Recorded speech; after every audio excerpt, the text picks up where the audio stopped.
रहमतुल्लाहि ताला व बरकातुहू। अल्हम्दुलिल्लाहि रब्बिल आलमीन वस्सलातु वस्सलामु अला सय्यिदिल मुरसलीन व अला आलिहि व अस्हाबिहि अजमईन। अम्मा बाद, फ़क़द क़ालल्लाहु ताला फ़िल क़ुरानिल अज़ीम वल फ़ुरक़ानिल मजीद बिफ़ज़्लि बिस्मिल्लाहिर रहमानिर रहीम। वलौला दफ़्उल्लाहि अन्नास बअदहुम बिबअद लफ़सदतिल अर्ज़ वलाकिन्नल्लाह ज़ू फ़ज़लिन अलल आलमीन। वक़ाल नबियुना सल्लल्लाहु अलैहि वसल्लम अफ़्ज़लुल जिहादि कलिमतु हक़्क़िन इंद सुल्तानिन जाइर आमन्ना बिल्लाह सदक़ल्लाहु मौलानल अज़ीम। எல்லா புகழும் அல்லாஹு ஜல்ல ஷானு தாலா ஒருவனுக்கே உரித்தாக. நமது நாயகம் ஸல்லல்லாஹு அலைஹி வஸல்லம் அவர்கள் முதற்கொண்டு அன்னாரை முழுமையாக நேசித்து முறையாக பின்பற்றி வாழ்ந்த சத்திய சஹாபாக்கள், தாபீன்கள், தபா தாபீன்கள், நல்லடியார்கள், இங்கே குடுமியிருக்கிற நம் எல்லோரின் மீதும் அல்லாஹனுடைய சாந்தியும் சமாதானமும் நிறைவாக நின்று நிலவட்டுமாகுக. ஆமீன். சங்கைக்குரியவர்களே, இஸ்லாமிய மார்க்கம் பல்வேறு சோதனைகளை, பல்வேறு சங்கடங்களை சந்தித்து வந்த மார்க்கம். எடுத்த எடுப்பிலேயே சிவப்பு கம்பளம் விரிக்கப்பட்டு மலர்கள் தூவப்பட்டு வளர்ந்த மார்க்கமல்ல இது. நீங்கள் இஸ்லாமிய வரலாற்றை புரட்டி பார்த்தால் தெரியும். நபிமார்களும் அந்த நபிமார்களை ஏற்றுக்கொண்ட மூமின்களும் வார்த்தைகளால் சொல்ல முடியாத பல்வேறு துன்பங்களை சந்தித்திருக்கிறார்கள். பிரச்சனைகளை அவர்கள் அனுபவித்திருக்கிறார்கள். அவர்கள் கடந்து வந்த பாதையில் கற்கள் முற்கள் நிறைந்த வரலாறுகளை நாம் படித்திருக்க முடியும். எந்த அளவுக்கு என்றால், இந்த உலகத்திலேயே ஒப்பற்ற மனிதர்கள் நபிமார்கள் இல்லையா? ஆனால் அந்த நபிமார்கள் அந்த சமூகத்தினால் நிந்திக்கப்பட்டிருக்கிறார்கள், நிராகரிக்கப்பட்டிருக்கிறார்கள். குர்ஆன் சொல்லுகிறது, ஒவ்வொரு சமூகத்திற்கும் ஒரு நபியை அனுப்புகிற போது அந்த மக்கள் அதிலே சுகபோகிகள் சொல்வார்களாம், இன்னா பிமா உர்சில்தும் பிஹி காஃபிரூன். நீங்கள் நபின்னு சொல்கிறீங்க, ஆனால் நீங்கள் சொல்லக்கூடிய இந்த நபித்துவத்தை நாங்கள் எல்லோரும் ஒருமுகமாக மறுக்கிறோம். எல்லா நபிமார்களுக்கும் இந்த மறுப்பு பரிசாக தரப்பட்டது என்று குர்ஆனில் அல்லாஹ் சொல்லுகிறான். எந்த நபியும் அந்த சமூகத்தால் நிராகரிக்கப்படாமல் அவர் களத்தில் நிற்கவில்லை என்று குர்ஆன் சொல்லுகிறது. வேணா நபிமார்கள் விமர்சிக்கப்பட்டதும் நிந்திக்கப்பட்டதும் நிராகரிக்கப்பட்டதும் வார்த்தைகள் அது மாற்றமாக இருக்கிறது. நூஹ் அலைஹிஸ்ஸலாமை பற்றி அந்த சமூக மக்கள் சொல்கிறாங்க. நூஹ் அலைஹிஸ்ஸலாம் அந்த மக்களுக்கு 950 வருடங்கள் ஏகத்துவ பிரச்சாரத்தை வழங்கி கொண்டே இருக்கிறார்கள். அல்லாஹுவை பற்றி சொல்லிக்கொண்டே இருக்கிறார்கள். இந்த மக்கள் திரும்ப என்ன சொன்னாங்க தெரியுமா? குர்ஆனிலே இடம்பெற்ற செய்தி, அனுமினு லக வத்தபஅக்கல் அர்தலூன். உங்களை பின்பற்றக்கூடிய சில மனிதர்கள், ரொம்பலாம் இல்லை, சில பேர் தான் பின்பற்றுறாங்க. அவர்களெல்லாம் யார் என்றால் தரம் தாழ்ந்தவர்கள், சமூகத்தில் அடித்தட்டு மக்கள்.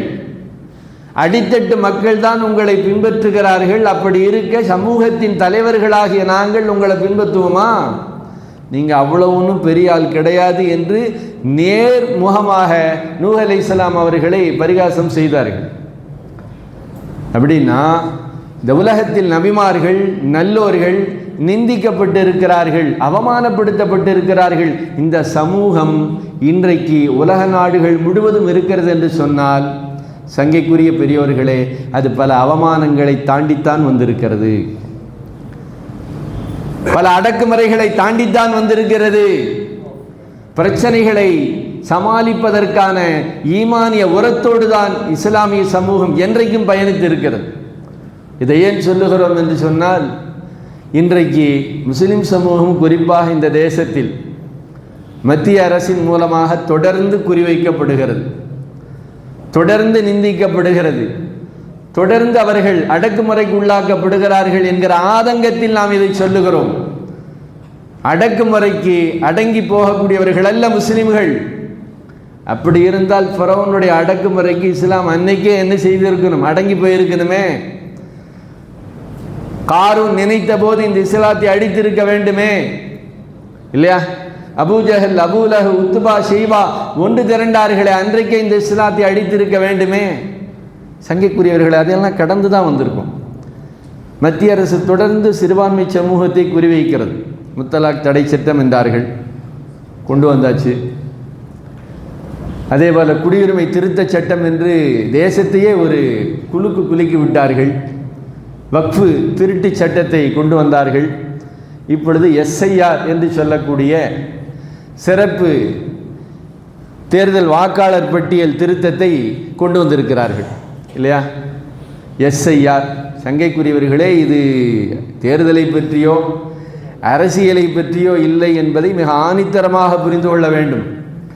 அதை பற்றி பேச வேண்டிய தேவை நமக்கு கிடையாது. அது இடமும் இது அல்ல. பிறகு ஏன் பேசுகிறோம்? எஸ்ஐஆர் என்கிற பெயரில் தீவிர சிறப்பு வாக்காளர் திருத்த தேர்தல் என்கிற அடிப்படையில் சொல்லப்பட்ட இந்த எஸ்ஐஆர் இருக்கிறதே, சிறுபான்மை சமூகத்துடைய வாக்குரிமையை, ஒடுக்கப்பட்டவர்களின் வாக்குரிமையை பறிப்பதற்காக வேண்டி வந்திருக்கக்கூடிய ஒரு குயுக்தியான திட்டம்.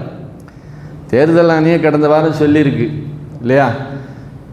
இன்னொரு 4-5 மாதத்தில் தேர்தல் வரப்போகுது தமிழகத்தில். இப்போ என்ன கொண்டு வர்றாங்க? வாக்காளர் பட்டியல் திருத்தம், அதுவும் தீவிர சிறப்பு திருத்தம் என்று கொண்டு வந்திருக்கிறது. கண்ணியத்திற்குரியவர்களே, பொதுவாகவே வாக்காளர் திருத்தங்கள் உங்களுக்கு தெரிந்திருக்கலாம், அது ஒன்றும் புதுசு கிடையாது. எல்லா தேர்தல்களுக்கு முன்னால் வாக்காளர்கள் இறந்தவர்களை வெளியேற்றுவது, இடம்பெயர்ந்தவர்களை வெளியேற்றுவது, அந்நியர்களை வெளியேற்றுவது, இது எல்லாம் செய்கிறது வழமை தான். அது ஒன்றும் பிரச்சனை கிடையாது. அதை ஒன்றும் இஸ்லாம் எதிர்க்கவில்லை. ஆனால் தேர்தல் ஆணையம் இன்றைக்கு 12 மாநிலங்களுக்கு எஸ்ஐஆரை கொண்டு வருகிறது. நம்ம ஏன் இதை நினச்சி பதட்டப்படுறோம்? ஏன் கொந்தளிக்கிறோம்? ஏன் அரசியல் கட்சிகள் எல்லாம் ஒன்று சேர்ந்து இதை எதிர்க்க தலைப்படுகிறதுன்னு சொன்னால், வரக்கூடிய நவம்பர் அநேகமாக 6-11 பீகாரில் தேர்தல், இல்லையா? 6 மாதத்துக்கு முன்னாடி பீகாரில் கொண்டு வந்தாங்க இதே எஸ்ஐஆர். வரக்கூடிய நவம்பர் 6ஆம் தேதி தேர்தல். ஒரு 6 மாதத்துக்கு முன்னாடி பீகாரில் என்ன செய்யப்படுகிறது? இதே எஸ்ஐஆர், வாக்காளர் சிறப்பு திருத்தம் என்று கொண்டு வந்தார்கள். எக்கச்சக்கமான வேலைகளை பார்த்து விட்டார்கள். கண்ணியத்திற்குரியவர்களே, அவர்கள் சொல்லுகிற காரணங்கள் என்ன? தேர்தல் ஆணையம் சொல்லுகிறது, இறந்தவர்களின் பெயர்கள் நீக்கப்பட வேண்டும், இடம் மாறிப்போனவர்கள் அவர்களுக்கு அந்த இடத்திலே வாக்கு இருக்கும், அது நீக்கப்பட வேண்டும், டபுள் என்ட்ரி ட்ரிபிள் என்ட்ரி நீக்கப்பட வேண்டும், சில பேர் வெளிநாடுகளிலிருந்தெல்லாம் வந்து ஊடுருவி இருக்கிறார்கள், நீக்கப்பட வேண்டும். வாழ்த்துகிறோம், வரவேற்கிறோம். என் தேசத்தின் வாக்குரிமை அந்நிய நாட்டிலிருந்து வந்தவர்களுக்கு வழங்கப்படக்கூடாது என்பதில் எனக்கொன்று மாற்று கருத்து கிடையாது, வரவேற்கிறோம். ஆனால் நடந்தது அதுதான் நடந்துச்சா? 7,45,00,000 வாக்காளர்கள் எங்கெங்க? பீகாரில். திருத்தங்கிற பேரில் ஒரு அலசி 65 லட்சம் பேரை நீக்கி ஒரு புது வாக்காளர் பட்டியலை தேர்தல் ஆணையம் வெளியிட்டது. எத்தனை பேருங்க? 65 லட்சம் பேர்களை வெளியிட்டது வாக்காளர். சரி, உண்மையாலுமே பரவாயில்லப்பா, இறந்தவர்களெல்லாம் வெளியேற்றிட்டாங்க என்று பார்த்தா, இறந்து போனவர்கள் என்று வாக்காளர் பட்டியல் இருக்கக்கூடிய 2 பேர்த்த கூட்டிகிட்டு வந்து உச்சநீதிமன்றத்தில் ஒருத்தர் வழக்கு தொடுக்கிறார். வாக்காளர் பட்டியலில் இறந்து போனவங்கன்னு இருக்கு, ஏதோ உயிரோடு இருக்கான், வழக்கு ஒருத்தர் தொடுக்கிறார். எதிர்க்கட்சி தலைவர் ராகுல் காந்தி இறந்து போன நபர்கள் 7 பேரோடு நின்று தேநீர் குடிக்கக்கூடிய காட்சி சர்வதேச ஊடகங்களில் விவாத பொருளாக ஆனது, இல்லையா? அதாவது இங்கே என்ன கேள்வின்னா, உலகத்தில் பொய், பிறட்டு, பித்தலாட்டம், ஏமாளித்தனம் செய்பவர்கள் இருக்கிறார்கள், அது ஒரு தனி செய்தி. ஒரு தேசத்தின் உயிர்நாடியாக திகழக்கூடிய ஒரு தேர்தல் ஆணையம், தேசத்தின் நலனை பாதுகாக்க வேண்டிய தேர்தல் அதிகாரிகள் இப்படிப்பட்ட கயமைத்தனத்தில் ஈடுபட்டு இருக்கிறார்கள் என்பதை நினைக்கும் போது உண்மையாகவே வருத்தமாக இருக்கிறது. ஏன் தெரியுமா? நீங்கள் நல்லா கவனித்து பாருங்க. இந்த தேர்தல் ஆணையம் அரசியல் கட்சிகளுடைய ஆட்சிகளுக்கு அப்பாற்பட்டது. அது தனி சுதந்திரத்தோடு செயல்பட வேண்டும். ஏன்னா அரசியல் கட்சிகள் வரம்பு மீறுகிற போது தேவைப்பட்டால் சட்டங்கள் இயற்றுகிற சர்வ சுதந்திரத்தோடு உள்ள ஒரு அமைப்பு தான் தேர்தல் ஆணையம். அது செஞ்ச வேலை எங்கே போய் நிற்குதுண்டா, இறந்து போனவர்கள் 22 லட்சம் பேருன்னு போட்டிருக்கான். பார்த்தா அவன்லாம் உயிரோடு இருக்கான் பல பேர். என்ன பதில் இல்லை. அவர் திரும்ப திரும்ப கேட்கிறார், சர்வதேச விவாத பொருளாக மாறுகிறது, எந்த பதிலும் இல்லை. சரி, டபுள் என்ட்ரின்னீங்களே, ட்ரிபிள் என்ட்ரின்னீங்களே, ஒரே நபருக்கு இங்கேயும் ஓட்டு இருக்குது, அங்கேயும் ஓட்டு இருக்குது, அங்கேயும் ஓட்டு இருக்குது, அதெல்லாம் சரி பண்ணிட்டீங்களா? ஆமாம், சரி பண்ணிட்டோம். அந்த கணக்கு எடுத்து பார்த்தா பீகாருடைய தாகா என்று சொல்லப்படுகிற மாவட்டத்தில் வாக்காளர்கள் தங்களுடைய ஆதாரங்களை புதுப்பிக்கிற போது கொடுத்தவர்களில் 80,000 முஸ்லிம்கள் நீக்கப்பட்டு இருக்கிறார்கள். ஒரு மாவட்டத்தில் மட்டுங்க 80,000 முஸ்லிம்கள் நீக்கப்பட்டு இருக்கிறார்கள். இன்னொரு இடம் நிஹானி என்று சொல்லப்படுகிற இடத்தில் முழுக்க முழுக்க மாற்று மதத்தவர்கள் 947 பேர் புதுசாக உள்ள இணைக்கப்பட்டிருக்காங்க. இதுதான் டபுள் என்ட்ரியை நீக்கிறதா? சங்கைக்குரியவர்களே, பீகாரில் நடந்த நிகழ்வை கவனித்தாதான் தமிழ்நாட்டில் நமக்கு அடுத்து என்ன நடக்க போகுதுன்னு புரிய முடியும். இடம் மாற்றங்கள், அவங்க முகவர் இங்கே இருக்கான்னு அவங்க இங்கே இல்லை, போய் பல வருஷம் ஆச்சு, பல மாநிலங்களுக்கு சென்று விட்டார்கள். அவங்களுக்கு என்னங்க செய்யணும்? அவங்களுக்கு அங்கங்கேயே ஓட்டு கொடுத்துடலாம். அப்படி ஒரு பேச்சு போய்கிட்டு இருக்கு. தமிழகத்தில் மட்டும் வட இந்தியர்கள் 1 கோடிக்கு மேலே இருக்கிறார்கள். அரசியல் நிபுணர்களுக்கு இப்போ என்ன அச்சம்டா, தேர்தல் ஆணையம் இந்த 1 கோடி பேருக்கும் தமிழ்நாட்டிலேயே வருங்காலத்தில் ஓட்டுரிமை தருவதற்கான வாய்ப்பு இருக்கிறது என்கிற ஒரு சமிக்கை தெரிவதால் அச்சப்படுகிறார்கள். ஏன்னா உங்களுக்கு தெரியும், தமிழகத்தினுடைய அரசியல் களம் எப்படிப்பட்டதுன்னு சொன்னால், இந்த மக்களுடைய கலாச்சாரத்தோடு, ஆன்மீகத்தோடு, பொருளாதாரத்தோடு சம்பந்தப்பட்டது இல்லையா? அது சம்பந்தம் இல்லாத 1 கோடி மக்கள் இங்கே வந்தால் அவர்கள் யாரை வெற்றி தோல்வி என்று கருதுகிறார்களோ அதன் பக்கம்தானே அரசியல் களம் திரும்பவும். இப்படி ஒரு அச்சம் வந்திருக்கிறது. வெளிநாட்டிலேருந்து வந்தவங்களெல்லாம் நீக்கணும்னு சொன்னீங்களே, எத்தனை பேர் நீக்கியிருக்கீங்க, பேர் கொடுங்கன்னு கேட்டால் அது ஒரு 4 பேராக இருக்கும் அப்படின்னு சொல்கிறாங்க. அது அந்த 4 பேராவது சொல்லணும், அதுவும் சொல்லலை. ஊடகங்கள் கேட்கிறது, சரிங்க வெளிநாட்டிலேருந்து வந்தவங்க 4 பேருங்கிறீங்களா, அந்த 4 பேரை கொடுங்கன்னு அதையும் சொல்லலை. நீங்கள் யோசியுங்கள், ஒரு 7.5 கோடி பேர் இருக்கக்கூடிய ஒரு மாநிலத்தில் 4 வெளிநாட்டுக்காரர்களை உங்களால் அடையாளம் கண்டுபிடிக்க முடியாதா? 1000 பேர்த்தில் 100 திருடன் இருக்கிறான்னா திருடனை கண்டுபிடிக்க வேலை உன்னுடையதா? 1000 பேர் ஐடி கார்டு கொண்டு வாங்கன்னு சொல்லுவீங்களா? இன்றைக்கு அதுதான் நடந்திருக்கு. தேர்தல் ஆணையம், அரசியலமைப்பு இது செய்ய வேண்டிய பணியை 7 கோடி மக்களும் தங்களுடைய அடையாளங்களை கொண்டு வந்து காட்ட வேண்டும் என்று சொல்லி மக்களுக்கு ஒரு பெரிய நெருக்கடியை இந்த அரசு தந்திருக்கிறது சங்கைக்குரியவர்களே. அதனால் பீகார் மாநிலத்தில் ஏற்பட்ட பொருளாதார செலவாகட்டும், மக்களுடைய நெருக்கடியாகட்டும், இன்றைக்கு அந்த பெயர்கள் நீக்கப்பட்டவர்களெல்லாம் ஒரு விதமான மன உளைச்சலுக்கு ஆளாகி இருக்கிறார்கள். இதில் பெரிய நகைச்சுவை என்ன தெரியுமா? தேர்தல் ஆணையம் சொல்லுது, இந்த மாதிரி நபர்களெல்லாம் நீக்கிட்டு நாங்கள் பரிசுத்தமான வாக்காளர் பட்டியலை தயார் செய்கிறோம் என்பது தான் இந்த வருடத்தினுடைய மெகா ஜோக்கு. இந்த வருடத்தினுடைய பெரிய நகைச்சுவைன்னா அதைத்தான் சொல்லணும். இந்த வேடிக்கையாக சொல்லுவாங்கள்ல, எல்லா கோட்டையும் அள்ளி முதலேருந்து போடுங்கிற மாதிரி ஒரு 4 பேர் வெளிநாட்டுக்காரனை கண்டுபிடிக்க முடியாமல் 7 கோடி பேரையும் ஆதாரங்களை கொண்டு வா என்று சொல்லுகிற அரசை எப்படிப்பட்ட அரசாக நாம் கவனிக்க வேண்டும்? சங்கைக்குரியவர்களை, இப்படிப்பட்ட SIR என்கிற இந்த வாக்காளர் பட்டியல் அவசர திருத்தத்தை தான் இன்றைக்கு 12 மாநிலங்களுக்கு சொல்லியிருக்கிறது. நமக்கு என்ன சந்தேகம்? அரசியல்வாதிகளுக்கு என்ன சந்தேகம்டா, இது ஒரு உள்நோக்கத்தோடு செய்யப்பட்டதோ என்று அஞ்சுகிறார்கள். அந்த நியாயமான சில கேள்விகள் வரத்தானே செய்யும். ஏன்னா 12 மாநிலங்கள் என்று சொல்லுகிறார்கள், அதில் அசாம் கிடையாது. என்ன கேட்குறான், அசாமுக்கு இன்னும் கொஞ்ச நாளில் தேர்தல் வரப்போவதில்லை, அதை ஏன் சேர்க்கலை? கேள்வி கேட்டு அவர்களே சொல்லுகிறார்கள், அசாம் என்பது பிஜேபிக்கு ரொம்ப சாதகமான மாநிலம், எனவே அங்கே இது தேவையில்லை. அப்போ SIRுடைய நோக்கம்தான் என்ன?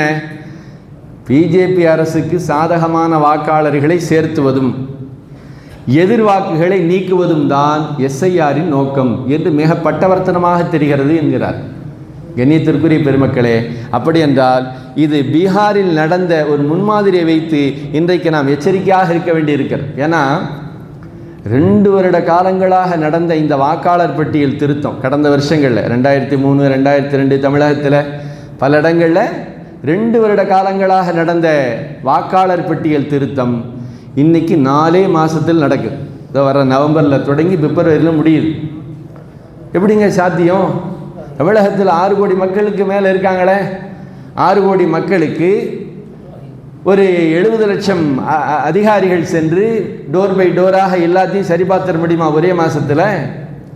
கண்ணியத்திற்குரியவர்களே, அப்படி என்றால் இதனுடைய உள்நோக்கம் என்ன என்று நாம் அச்சப்பட வேண்டி இருக்கிறது. ஏன்னா பீகாரில் 65 லட்சம் பேர் நீக்கப்பட்டாங்க இல்லையா, அதில் 33%, அதாவது 65 லட்சத்தில் 33% முஸ்லிம்கள்.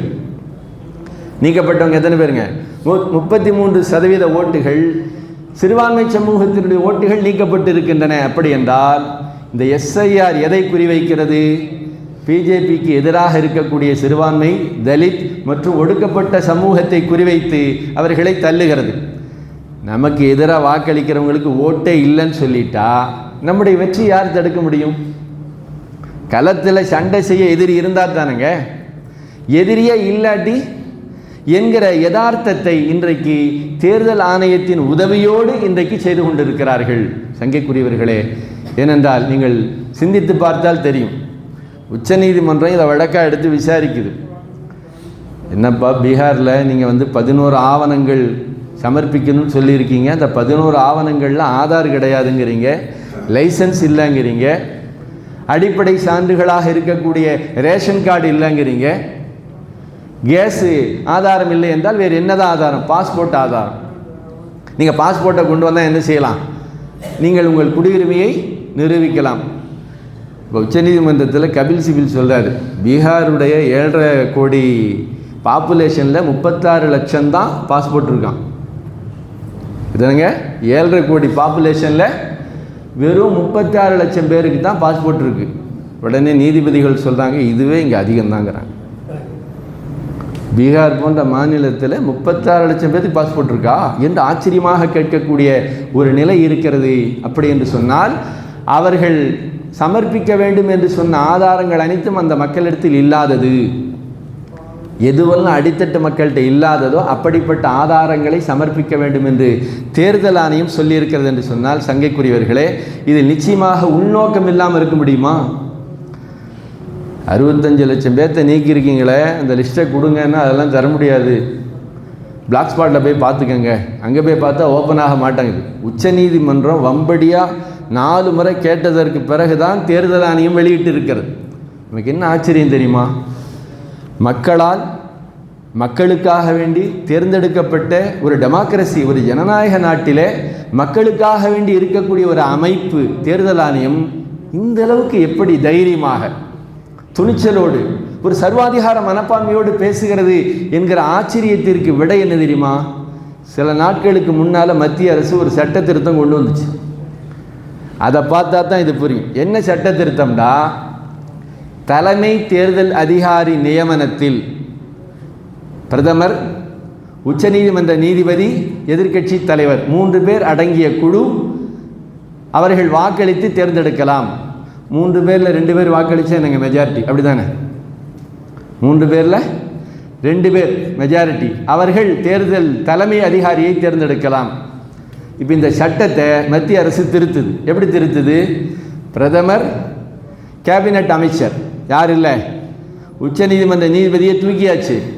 பிரதமர், கேபினட் அமைச்சர், எதிர்க்கட்சி தலைவர், 3ல் 2 பேர் மெஜாரிட்டி வந்தால் இவர்கள் யாரை வேண்டுமானாலும் தலைமை தேர்தல் அதிகாரியாக நியமிக்கலாம். அப்படி நியமிக்கப்பட்டவர் தான் இப்போ உள்ளவர்.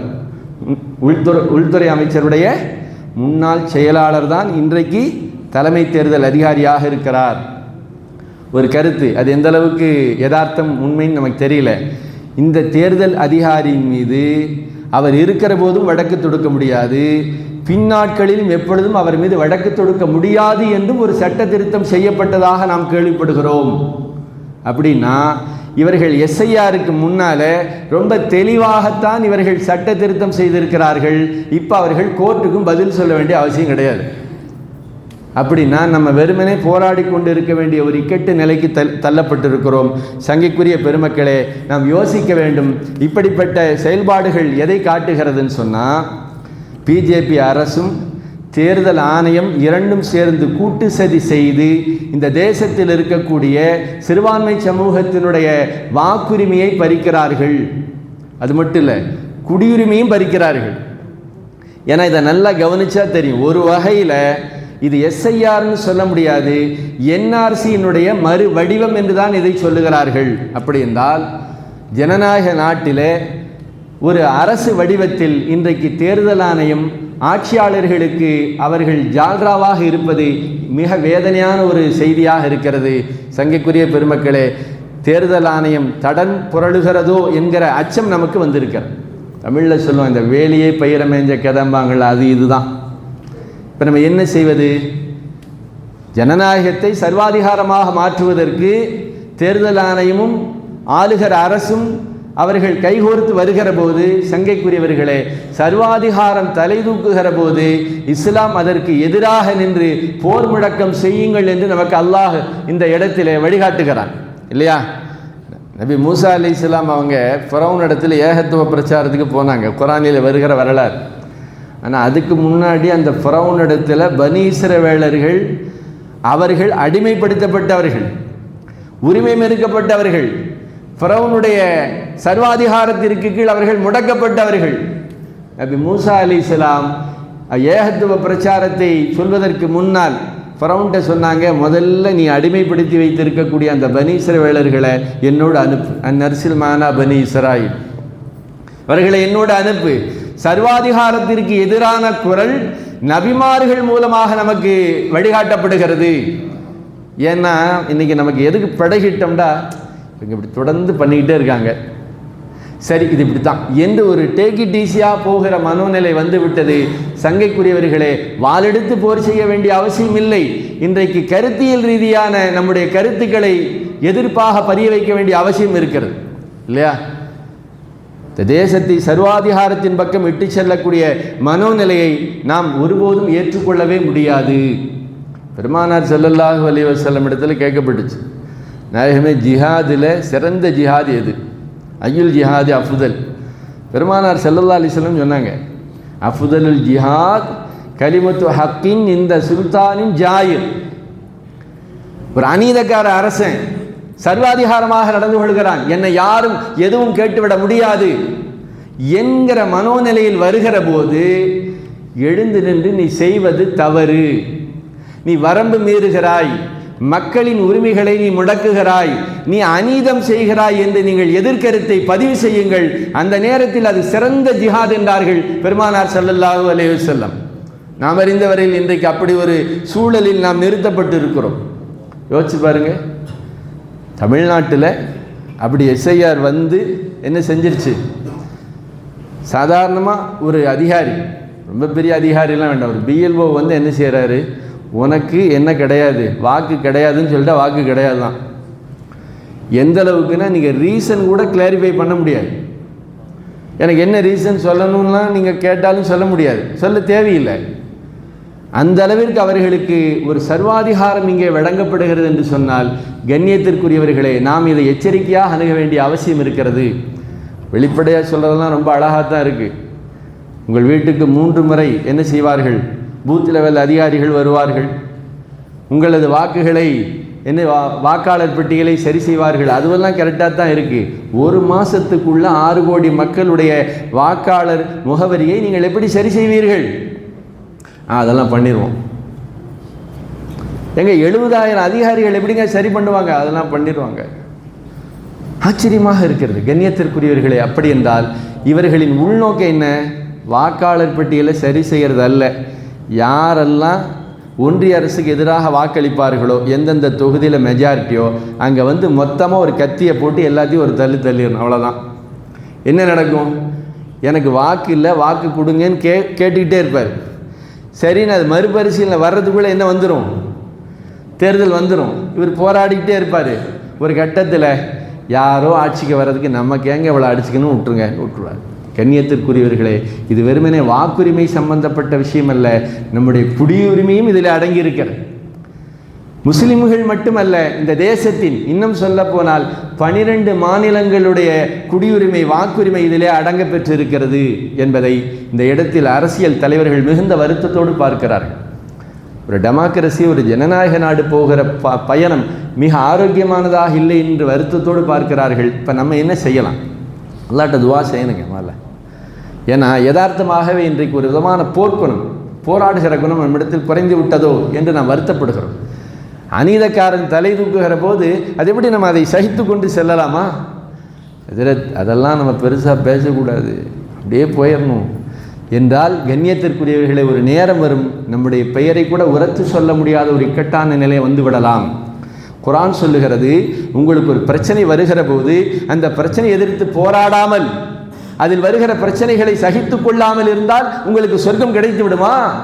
அம் ஹசிபுத்தும் அன் ததுகுலுல் ஜன்னா, நீங்கள் சுவனத்தில் நுழைந்து விடலாம் என்று நினைக்கிறீர்களா? வலம்மா யஅலமில்லாஹு அல்லதீன ஜாஹது மின்கும் வ யஅலமஸ் ஸாபிரீன். பிரச்சனை வருகிறது, உங்களில் போராளிகள் யார்? அதை எதிர்கொள்கிற போது பிரச்சனை வருகிறது, சகித்துக் கொள்பவர்கள் யார் என்று அல்லாஹ் பார்க்காமல் உங்களுக்கு சுவனத்தை தந்து விடுவானா என்று குர்ஆன் சொல்லுகிறது. இன்னும் சொல்ல போனால், நீங்கள் எந்த அளவுக்கு தயாராகணும்னா, எதிரிகளை எதிர்ப்பதற்கு தயாராகுங்கள்.